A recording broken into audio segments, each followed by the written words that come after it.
నమస్కారం, సాక్ష్యం న్యూస్ కి స్వాగతం. హెడ్లైన్ చూద్దాం. నేడు తెలంగాణ బడ్జెట్, పలు శాఖలకు అధిక కేటాయింపులు.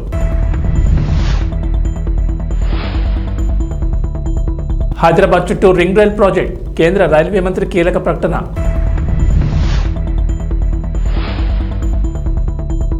ఏపీలో మందుబాబులకు శుభవార్త, కీలక ప్రకటన చేసిన ప్రభుత్వం.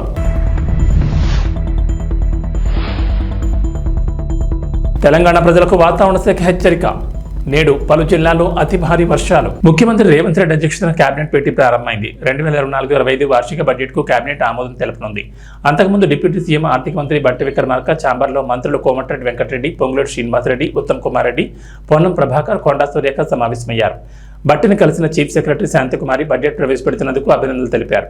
ప్రజాభవన్ నుంచి డిప్యూటీ సీఎం ఆర్థిక మంత్రి భట్టి విక్రమార్క అసెంబ్లీకి బయలుదేరి వెళ్లారు. సీఎం రేవంత్ అధ్యక్షతన జరిగే కేబినెట్ సమావేశంలో భట్టి పాల్గొనున్నారు. అసెంబ్లీ కమిటీ హాల్లో జరగనున్న కేబినెట్ భేటీలో 2024-25 వార్షిక సంవత్సరం బడ్జెట్కు కేబినెట్ ఆమోదం తెలుపనుంది. తెలంగాణ ప్రభుత్వం అసెంబ్లీలో బడ్జెట్ను ప్రవేశపెట్టనుంది. 2024-25 ఆర్థిక సంవత్సరానికి గాను ఈ పద్దును ప్రవేశపెట్టనున్నారు. ఉదయం 9 గంటలకు ముఖ్యమంత్రి రేవంత్ రెడ్డి అధ్యక్షతన జరిగే కేబినెట్ సమావేశంలో బడ్జెట్ ఆమోదం పొందుతుంది.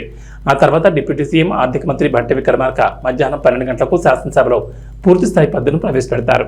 హైదరాబాద్ చుట్టూ రింగ్ రైల్ ప్రాజెక్టు నిర్మించేందుకు కసరత్తు జరుగుతున్న సంగతి తెలిసిందే. ప్రస్తుతం ఉన్న ఔటర్ రింగ్ రోడ్డుకు 40 కిలోమీటర్ల దూరం నుంచి రీజనల్ రింగ్ రోడ్ నిర్మిస్తుండగా దానికి సమాంతరంగా రింగ్ రైల్ ప్రాజెక్టు నిర్మించే ప్లాన్ చేస్తున్నారు. ఈ ప్రాజెక్టు నిర్మాణంపై కేంద్ర రైల్వే శాఖ మంత్రి అశ్విని వైష్ణవ్ కీలక ప్రకటన చేశారు. రింగ్ రైల్ ప్రాజెక్టు నిర్మాణంపై కసరత్తు చేస్తున్నామని చెప్పారు. త్వరలో ఈ ప్రాజెక్టుకు సంబంధించిన పూర్తి వివరాలు వెల్లడిస్తామన్నారు. మంగళవారం కేంద్ర బడ్జెట్ను ప్రవేశపెట్టగా రైల్వే బడ్జెట్లో కేటాయింపుల వివరాలను మంత్రి అశ్విని వైష్ణవ్ వెల్లడించారు. రైల్వే బడ్జెట్లో తెలంగాణకు మొత్తం 5,336 కోట్లు కేటాయించినట్లు తెలిపారు.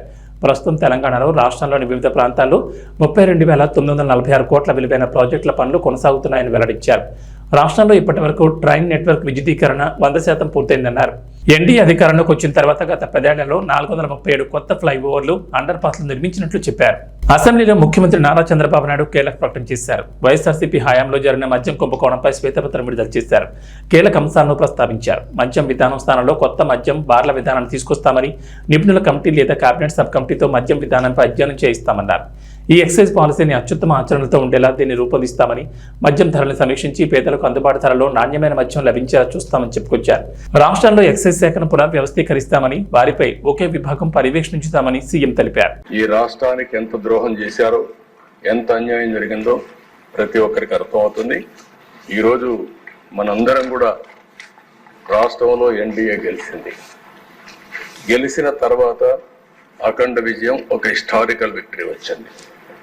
కేంద్రంలో నిన్న బడ్జెట్లో ప్రత్యేకంగా పెట్టి మనకు డబ్బులు ఇస్తే మనం ఆనందపడ్డాం, ధన్యవాదాలు తెలియజేశాం. అదే సమయంలో ఈ రాష్ట్రంలో జరిగినటువంటి దోపిడీ మనం ప్రజలకు చెప్పి ప్రజల్లో కూడా చైతన్యం చేయాల్సిన బాధ్యత మనందరిపైన ఉందని చెప్పి నేను తెలియజేస్తున్నాను. ఈ పాయింట్లో 1 by 1 నేను ఒకసారి ఎక్స్ప్లెయిన్ చేస్తాను.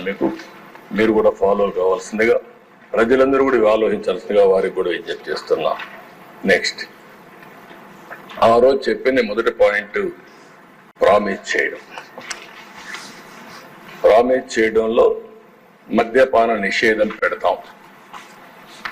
దానిపైన లిక్కర్ అవుట్లెట్స్ గ్రాడ్యువల్గా తగ్గించేస్తాం. 5 స్టార్ హోటల్కే పరిమితం చేస్తాం. అది ప్రామిస్ చేశారు. దానిపైన షాపులు 4,380 షాపుల్ని 2,934 చేసి, మళ్ళీ దాన్ని ఇంక్రీజ్ చేసి 3,392గా పెంచారు. దాని పేరు ఏపీటీడీసీ టూరిజం పేరుతో ఒక 458 షాపులు ఇచ్చారు. బార్లు 2019లో ఎన్ని ఉన్నాయో 840 ఉంటే ఆ 840 అట్లనే పెట్టే పరిస్థితికి వచ్చారు. ఇక్కడ మీరు చూస్తే పేరు మద్యపాన నిషేధం, కమిట్మెంట్ లేదు.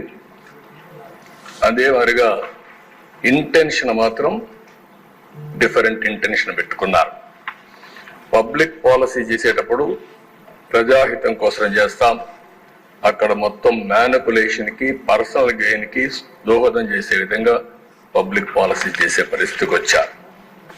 ఇల్ ప్లాన్డ్ ఇంబ్యాలెన్స్డ్ పాలసీ టోటల్ గా ఫెయిల్యూర్ అయ్యే పరిస్థితికి వచ్చారు. అడుగడుగునా తప్పులు చేశారు. దానివల్ల నేరాలు పెరిగాయి, బ్లాక్ మార్కెటింగ్ పెరిగింది, బూట్ లెగ్గింగ్ వచ్చింది. మొత్తం ప్రజల ఆరోగ్యంతో కూడా చెలగాటమాడే పరిస్థితికి వచ్చారు. నెక్స్ట్,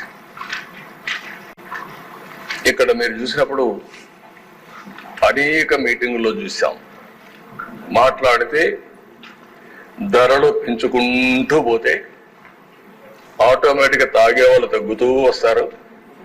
దానివల్ల రాష్ట్రం బాగుపడిపోతుంది. ఇదే కుర్చీలో ఆ ఉపన్యాసాలు అందరూ విన్నారు, మీరు కూడా విన్నారు, బయట విన్నారు. క్వాలిటీ ఆఫ్ లైఫ్ పెరిగిపోతుందని చెప్పారు. అయితే జరిగింది మీరు చూస్తే 75% పెంచారు.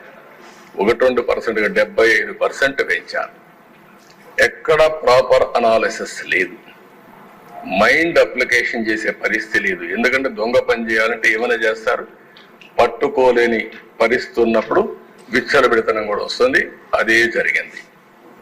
మీరు ఫస్ట్ ఇది మీరు చూస్తే ఏదైతే ARET introduced at flat rate for bottle through 422 GO number 39/2019 category వారుగా అక్కడ పెట్టారు. మీరు IMFL, FL అని పెట్టి 60-90 మిల్లీలీటర్స్, 180, 375, 750 ఇట్లా డిఫరెంట్ మిల్లీలీటర్స్ పెట్టారు.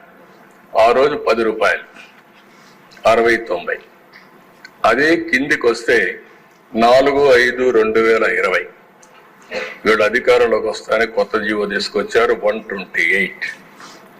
అందులో 10 రూపాయలు 20 రూపాయలు చేశారు, 20 రూపాయలు 40 రూపాయలు చేశారు, 40-80, 80-160. అదే మరిగా 100 రూపాయలది 240, 250, 480. అదే నెక్స్ట్ డే ఇది చేసింది 4/5/2020 129 జీవో నెంబర్. 1 డేలో మార్చారు. మార్చి మళ్ళీ 20-40, 40-80, 80-160, 160-320, 240, 480, 480-960. అంటే పిచ్చతనం కాకపోతే మైండ్ ఉండేవాడు ఎవడు చేయడు ఈ పనులు. అంటే ఏది చేసినా ఆంధ్రప్రదేశ్ లో కూటమి నేతలు కార్యకర్తలు ఎదురుచూపులకు ఎండ్ కార్డ్ పడబోతుందా? త్వరలోనే శుభవార్త వినబోతున్నారా? అవుననే సంకేతాలు కనిపిస్తున్నాయి. టీడీపీ, జనసేన, బీజేపీలు నామినేటెడ్ పోస్టుల భర్తీపై కసరత్తు చేస్తున్నాయి. ఈ మేరకు పదవుల పంపకాలపై ఓ క్లారిటీకి వచ్చినట్లు తెలుస్తోంది. 3 పార్టీలు నామినేటెడ్ పదవుల్ని భర్తీ చేయడంపై ఓ ఒప్పందానికి వచ్చినట్లు సమాచారం. ఈ మేరకు 3 పార్టీలు త్వరలోనే ఈ పదవుల పంపకాలను చేపట్టే అవకాశం ఉందంటున్నారు. 3 పార్టీల మధ్య కుదిరిన డీల్ ప్రకారం టీడీపీ ఎమ్మెల్యేలు ఉన్న చోట 60% నామినేటెడ్ పోస్టులు ఆ పార్టీ నేతలు, కార్యకర్తలకే దక్కుతాయి. మిగిలిన వాటిలో 30% జనసేన శ్రేణులకు, మిగతా పదవులు బీజేపీకి ఇస్తారు. జనసేన ఎమ్మెల్యేలు ఉన్న చోట 60% పోస్టులు ఆ పార్టీ నేతలు, కార్యకర్తలకు ఇస్తారు. 30% పోస్టులు టీడీపీకి, 10% బీజేపీకి కేటాయిస్తారు. బీజేపీ ఎమ్మెల్యేలు ఉన్న చోట ఆ పార్టీకి 50% పదవులు, మిగిలిన 50% టీడీపీ, జనసేనలకు ఇచ్చేలా ఒప్పందం చేసుకున్నట్లు తెలుస్తోంది. అయితే అధికారికంగా ఎలాంటి ప్రకటన రాలేదు. మాజీ మంత్రి పెద్దిరెడ్డి రామచంద్రారెడ్డిని అనర్హుడిగా ప్రకటించాలంటూ హైకోర్టులో పిటిషన్ దాఖలైంది. బీసీవైపీ జాతీయ అధ్యక్షుడు బోడే రామచంద్ర యాదవ్ దాఖలు చేసిన ఎన్నికల పిటిషన్పై బుధవారం హైకోర్టు విచారణ జరిగింది. పెద్దిరెడ్డి ఎన్నికల అఫిడవిట్లో స్థిరాస్తుల వివరాలను పేర్కొనకుండా గోప్యంగా ఉంచినందుకు ఎమ్మెల్యేగా అనర్హుడిగా ప్రకటించాలని రామచంద్ర యాదవ్ కోరారు. పెద్దిరెడ్డి ఎన్నికల అఫిడవిట్లో తన భార్యకు సంబంధించిన 142 స్థిరాస్తులను పేర్కొనలేదనడంతో ఆ వాదనను ధృవీకరిస్తూ ఆ ఆస్తుల వివరాలతో అఫిడవిట్ వేయాలని పిటిషనర్కు కోర్టు సూచించింది. అలాగే పోలింగ్లో పెద్దిరెడ్డి తర్వాత అత్యధిక ఓట్లు పొందిన టీడీపీ అభ్యర్థిగా పోటీ చేసిన చల్లా రామచంద్రారెడ్డి పేరును పిటిషన్లో ప్రతివాదుల జాబితాలో చేర్చాలని పిటిషనర్కు సూచించింది. ఈ పిటిషన్పై విచారణను ఈ నెల 31కి హైకోర్టు వాయిదా వేసింది. ఆంధ్రప్రదేశ్ ప్రభుత్వానికి ప్రముఖ విద్యా సంస్థ భారీ విరాళాన్ని అందించింది. ముఖ్యమంత్రి సహాయ నిధికి శశి విద్యా సంస్థల చైర్మన్ బోరుగుపల్లి వేణుగోపాలకృష్ణ ముఖ్యమంత్రి చంద్రబాబుకు కోటి విరాళం అందించారు. వెలగపూడిలోని రాష్ట్ర సచివాలయంలో మంత్రి కందుల దుర్గేష్తో కలిసి చెక్కును సీఎంకు అందజేశారు. వేణుగోపాలకృష్ణ సంస్థ ప్రతినిధులను చంద్రబాబు అభినందించారు. రాష్ట్రానికి తమ వంతుగా సాయం అందించాలనే ఉద్దేశంతో ఈ ₹1 అందజేశామన్నారు ఆ సంస్థ ప్రతినిధులు. మరోవైపు ఆస్ట్రేలియా హై కమిషనర్ ఫిలిప్ గ్రీన్తో ముఖ్యమంత్రి చంద్రబాబు భేటీ అయ్యారు. ఆంధ్రప్రదేశ్లో పెట్టుబడి పెట్టడానికి ఆస్ట్రేలియా పారిశ్రామికవేత్తలకు తమ ప్రభుత్వం ఆహ్వానం పలుకుతుందంటూ చంద్రబాబు ట్వీట్ చేశారు. శక్తివంతమైన రాష్ట్ర సంస్కృతి, విస్తారమైన సామర్థ్యం గురించి ఫిలిప్ గ్రీన్తో చర్చించానని, రాష్ట్రంలో అనుకూలమైన ప్రభుత్వం, పర్యావరణ వ్యవస్థ వేచి చూస్తున్నాయని అన్నారు. అలాగే ముఖ్యమంత్రి చంద్రబాబును సచివాలయంలో తానా సభ్యులు కలిశారు. ఆంధ్రప్రదేశ్ అసెంబ్లీ ఎన్నికల్లో ఘన విజయం సాధించడంపై శుభాకాంక్షలు తెలిపారు. పార్టీ విజయం కోసం కృషి చేసిన ఎన్ఆర్ఐలను చంద్రబాబు అభినందించారు. తెలంగాణ అసెంబ్లీ సమావేశాల్లో భాగంగా కేంద్ర బడ్జెట్లో తెలంగాణకు అన్యాయం జరిగిందన్న అంశంపై శాసనసభలో వేడి చర్చ జరిగింది. ఈ చర్చలో భాగంగా అన్ని పార్టీలు తమ అభిప్రాయాలను వెల్లడించారు. ఈ క్రమంలో అధికార పక్షానికి ప్రతిపక్ష నేతలకు మధ్య మాటలెత్తు నడవగా చివరికి సీఎం రేవంత్ రెడ్డి ప్రవేశపెట్టిన తీర్మానానికి బీఆర్ఎస్ మద్దతు తెలిపింది. కాగా బీజేపీ ఎమ్మెల్యేలు వ్యతిరేకిస్తూ సభ నుంచి వాకౌట్ చేయడం గమనార్హం. కేంద్ర బడ్జెట్లో తెలంగాణకు అన్యాయంపై రాష్ట్ర ప్రభుత్వం పెట్టిన తీర్మానాన్ని తాము ఏకగ్రీవంగా ఆమోదిస్తామని హరీష్ రావు వెల్లడించారు. కేంద్ర బడ్జెట్లో తెలంగాణ రాష్ట్రానికి అన్యాయం జరిగిందనేది వాస్తవమని హరీష్ రావు తెలిపారు. ఈ అన్యాయంపై రాష్ట్ర ప్రభుత్వం ఢిల్లీకి అఖిలపక్షాన్ని తీసుకెళ్తామంటే వచ్చేందుకు తాము సిద్ధంగా ఉన్నామన్నారు. అంతేకాదు బడ్జెట్లో రాష్ట్రానికి మొండి చేయి చూపించినందుకు నిరసనగా సీఎం రేవంత్ రెడ్డి ఢిల్లీలో దీక్ష చేస్తామంటే తాము మద్దతిస్తామన్నారు. అయితే అందుకు సీఎం రేవంత్ రెడ్డి స్పందిస్తూ మాజీ సీఎం కేసీఆర్ దీక్షకు వస్తానంటే తాను తప్పకుండా ఢిల్లీలో దీక్ష చేస్తానని వివరించారు. సభానాయకుడు కూడా అయ్యల పేర్లు చెప్పుకొని మేనేజ్మెంట్ కోటాలను సభానాయకుడు మాట్లాడొచ్చా? ఇది సంస్కారమా? ప్లీజ్. మరి నేను ఒక సభ్యుడిని, నా హక్కులు కూడా మీరే కదా కాపాడాలా? వారు మాట్లాడినప్పుడు తప్పకుండా సమాధానం చెప్పాలా? అధ్యక్ష, నేను ఒకటే చెప్తా ఉన్నాను. అధ్యక్ష తమరిని కోరేది, ఈరోజు మేము స్పష్టంగా చెప్తున్నాం, గవర్నమెంట్ ఏదైతే చర్చ ప్రారంభించిందో ఆ చర్చను మేము స్వాగతిస్తున్నాము, 100% సమర్థిస్తున్నామనే మాట నేను చెప్తా ఉన్నా. అయితే ఒకటేమంటే భవిష్యత్తులోనైనా శ్రీధర్ బాబు గారు, ఈరోజు మీరు బిజినెస్లో రెజల్యూషన్ అని ఇచ్చారు, భవిష్యత్తులో పెట్టండి.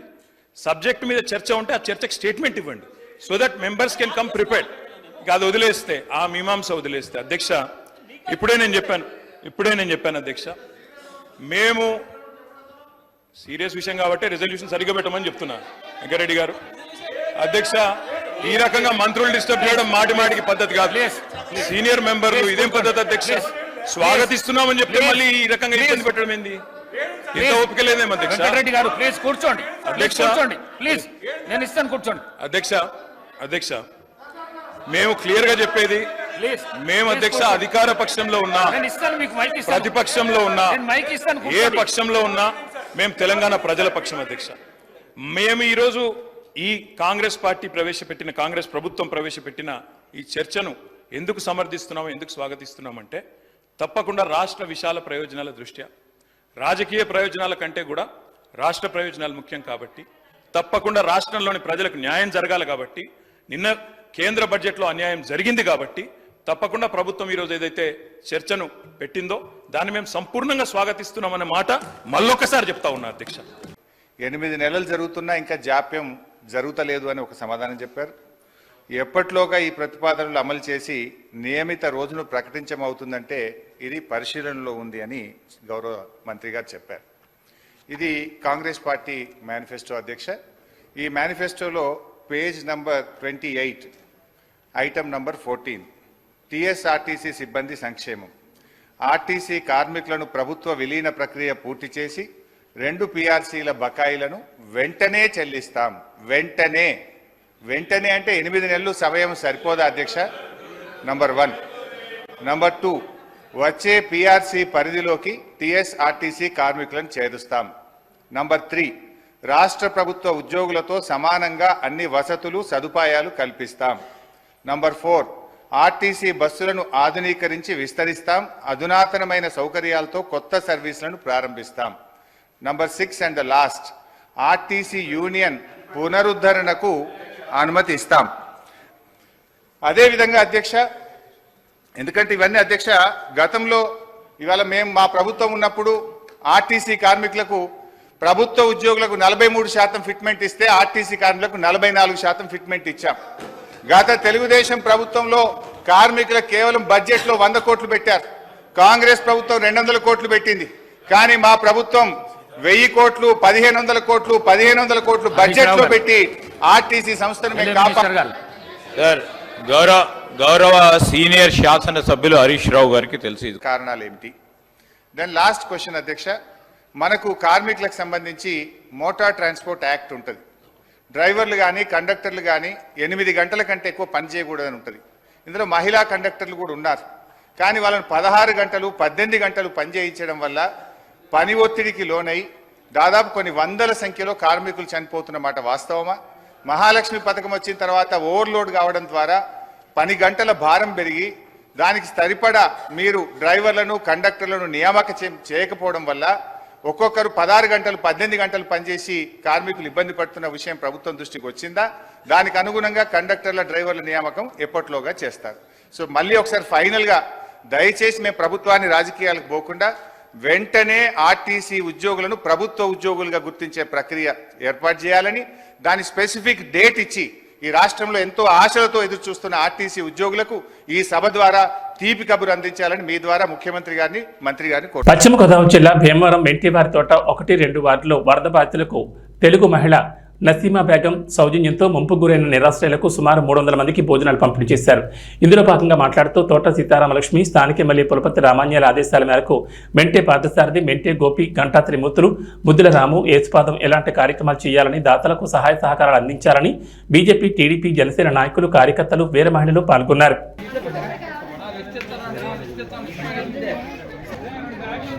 పిచ్చయ్య గారు హోటల్ పిచ్చయ్య గారు 10 రూపాయలు టిఫిన్ పిచ్చయ్య గారు అంటే ఎవరికైనా భీమవరంలో తెలంగాణ వాళ్ళు ఉండరు. ఆయన సౌజన్యంతో రేపు ఇవ్వడం జరుగుతుంది.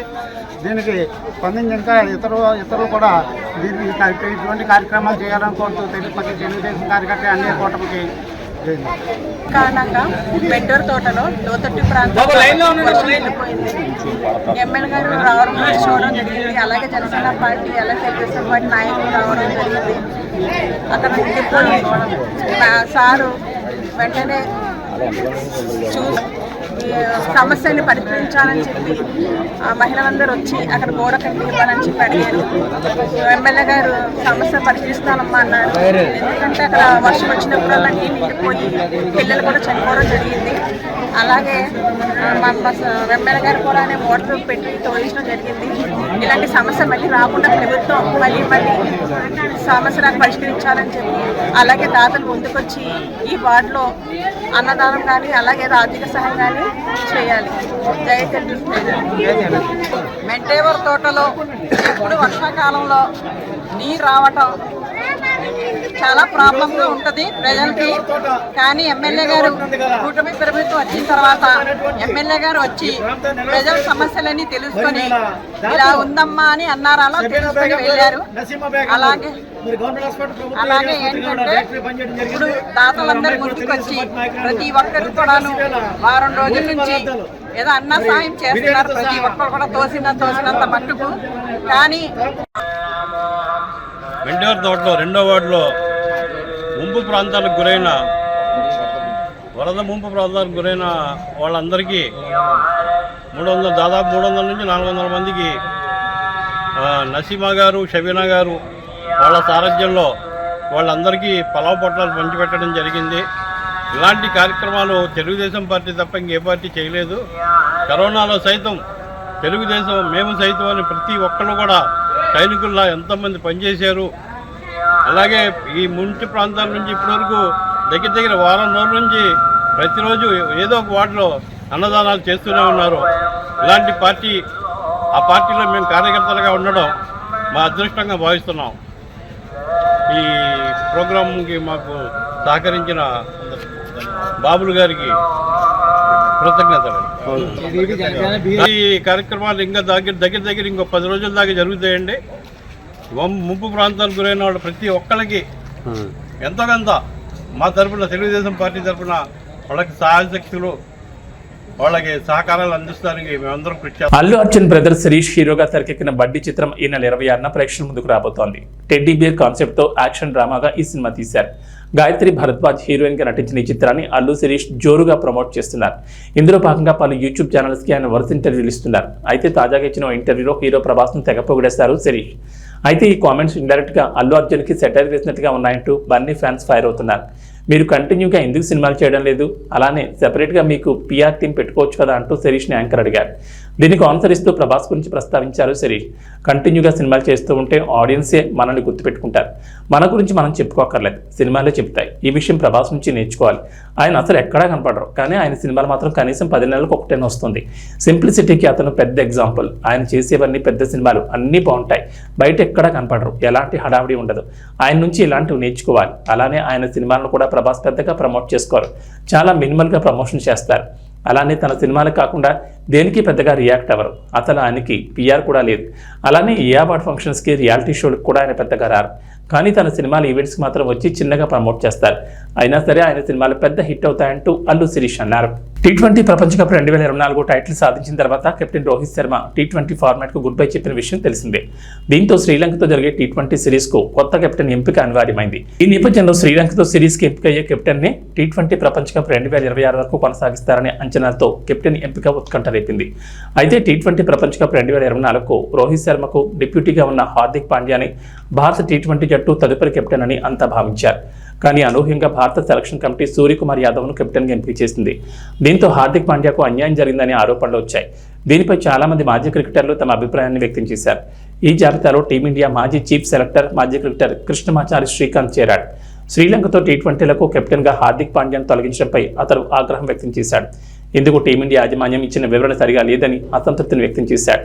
పాండ్యా ఫిట్నెస్ కారణంగా అతన్ని ఎంపిక చేయలేదని చీఫ్ సెలెక్టర్ అజిత్ అగర్కర్ ఇచ్చిన వివరణ సరిగా లేదని చెప్పుకొచ్చారు. ఇక వాతావరణ విషయానికి వస్తే తెలంగాణలో గత వారం రోజులుగా ఎడతెరిపి లేకుండా వర్షాలు కురుస్తున్నాయి. కొన్ని జిల్లాల్లో భారీ వర్షాలు, మరికొన్ని జిల్లాల్లో ముసురు వానలు పడుతున్నాయి. దీంతో రాష్ట్రంలోని వాగులు, వంకలు పొంగి పొర్లుతున్నాయి. జలాశయాలు నిండుకుండలా మారాయి. అయితే ఇప్పట్లో వర్షాలు రాష్ట్రాన్ని వీడేలా కనిపించడం లేదు. నేడు కూడా పలు జిల్లాల్లో భారీ నుంచి అతి భారీ వర్షాలు కురుస్తాయని హైదరాబాద్ వాతావరణ కేంద్రం అధికారులు వెల్లడించారు.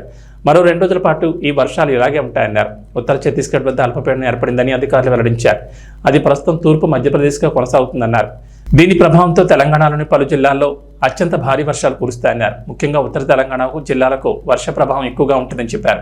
ఆసిఫాబాద్, పెద్దపల్లి, జగిత్యాల, మంచిర్యాల, భూపాలపల్లి జిల్లాల్లో అత్యంత భారీ వర్షాలు కురుస్తాయని వాతావరణ కేంద్రం వెల్లడించింది. ఈ మేరకు ఆయా జిల్లాలకు ఎల్లో అలర్ట్ జారీ చేశారు. నిర్మల్, నిజామాబాద్, కరీంనగర్, కామారెడ్డి, ములుగు, వరంగల్, హనుమకొండ, జనగాం జిల్లాలో ఓ మోస్తరు వర్షాలు కురిసే ఛాన్స్ ఉందని పేర్కొన్నారు. వర్షంతో పాటు ఉరుములు, మెరుపులు, కొన్ని చోట్ల పిడుగులు పడే ఛాన్స్ ఉన్నట్లు అధికారులు వెల్లడించారు. ప్రజలు అప్రమత్తంగా ఉండాలని, అవసరమైతేనే బయటకు రావాలని సూచిస్తున్నారు. ఇవి బులెటిన్ విశేషాలు. నమస్కారం.